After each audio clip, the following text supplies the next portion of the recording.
Herkese merhabalar, ben Onur Özbulut. Bugünkü konumuz fokuslu ultrasonlardan birazcık daha farklı çalışan ve benim genel anlamda uygulama yapmaktan çok memnun kaldığım ve sonuçlarından da çok memnun kaldığım bir uygulamayı uygulamalı olarak anlatacağız. Eşim Burçin Özbulut'un orta yüzlü uygulama yaparken bir video çektik. O yüzden bu videoyu da onun başına eklemek istedim.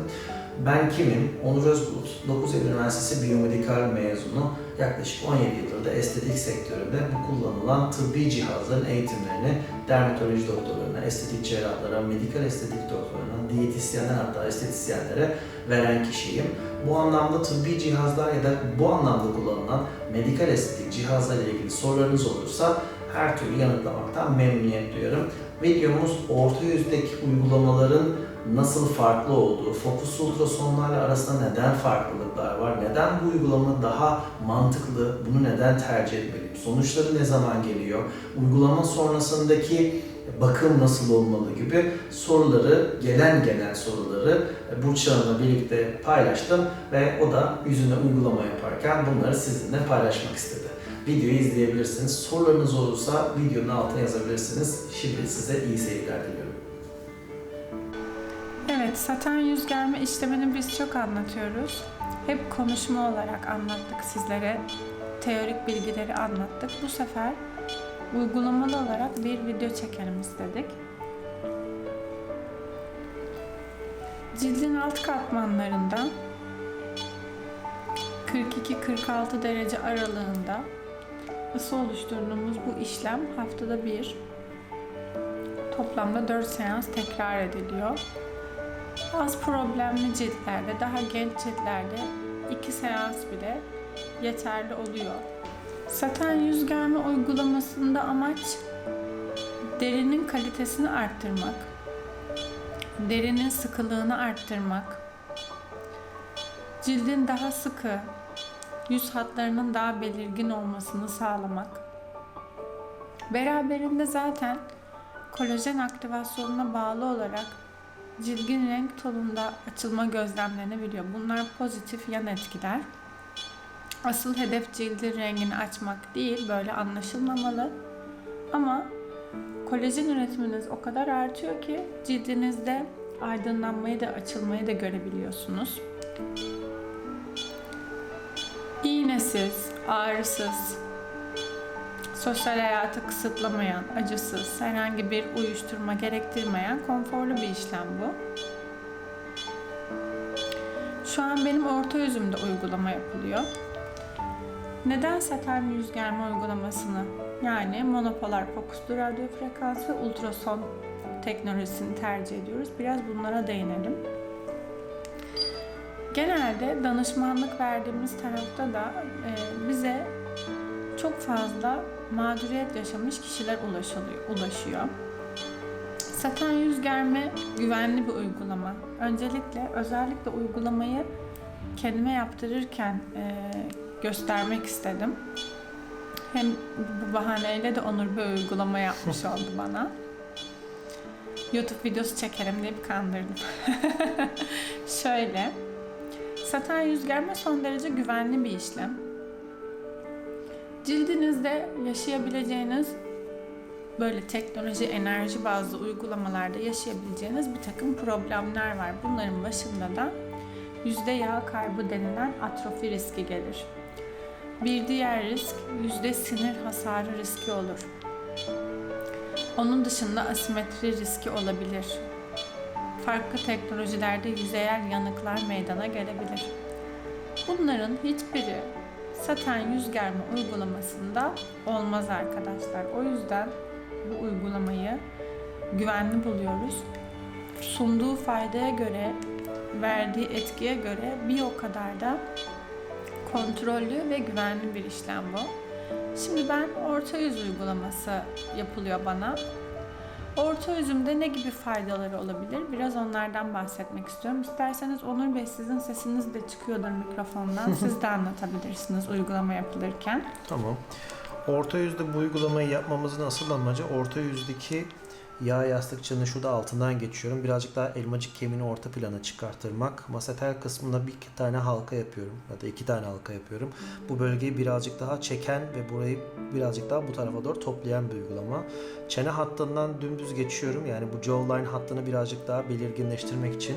Bir sonraki aşama alt yüz olduğu için hem orta yüzle hem alt yüzü birleştirdiğimde şu nokta birazcık daha belirginleşecek şekilde Yani ne uygulama istiyor yapılıyor. kadınlar? Aslında hep oradaki hatlarımızın daha belirgin olmasını Aynen. istiyoruz.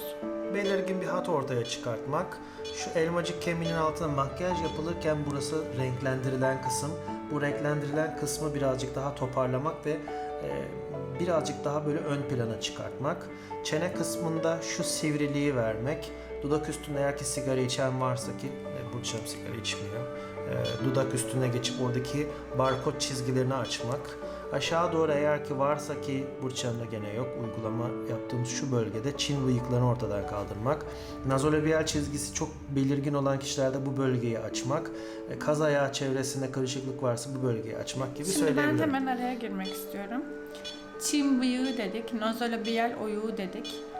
Bunların derinleşmesini beklemeden oluşmaya başladığını gözlemlediğinizde eğer bu cihazdan yardım alırsanız ve cihaza da uygunsanız tabii ki bu çizgilerin içini doldurmaya gerek kalmaksızın görünürlüklerinin ciddi şekilde hafiflediğini, çünkü oradaki derinin kendisini toparladığını ve kolajen aktivasyonuna bağlı olarak da genel bir hafif o dolgunluk hissini yakaladığını görebilirsiniz. Ama siz eğer bu çizgilerin, olukların açılmasını beklediyseniz, o aşamada herhangi bir müdahalede bulunmadıysanız enerji bazlı teknolojilerle, o zaman yine saten yüz germeden fayda alabilirsiniz.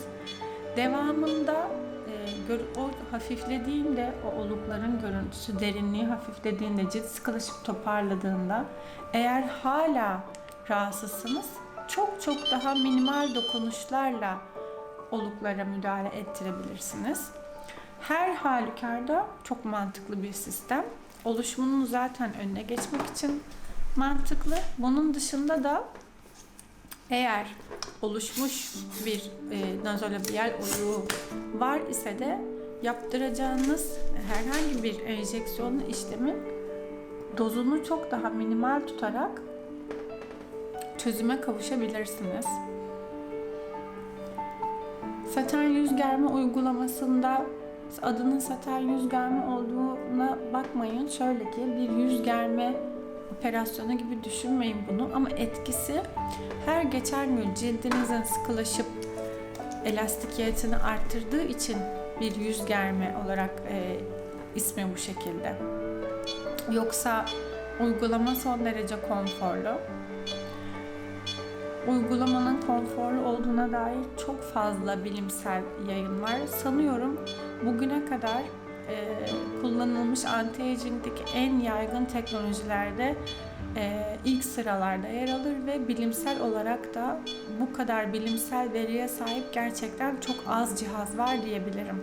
Ben neden saten yüz germeyi sevdiğimi kişisel olarak da biraz değinmek istiyorum. Bir kere bu uygulama ablatif bir uygulama değil. Yani cildin yüzeyine hasar vererek yapılan bir uygulama değil. Saten yüz germe uygulamasında uygulamadan sonra güneşin size bir hasar vereceği, leke yapma olasılığı yaratacağı bir durum söz konusu değil. O yüzden bu uygulama her mevsim uygulanabiliyor. Ben bunu çok seviyorum. Çünkü sosyal hayatı gerçek manada kısıtlamıyor. Çok fazla ablatif işlemleri sevmiyorum. Çünkü ablatif işlem demek cildin hasar alması demek. Bu da beraberinde düzenli bir şekilde güneş koruyucunun kullanılması demek. Güneş koruyucular eğer sizin cildinizde de benimki gibi akneye ve komedona sebep oluyorsa, ki bende oluyor, olmayan bir iki marka var. Ben onlardan şaşmıyorum. Onları da az miktarda kullandığımı söyleyebilirim. Dolayısıyla saten yüz germe sonrasında aktif bir güneş koruma özellikle bu işlem için yapmanıza gerek yok. Bunu çok seviyorum.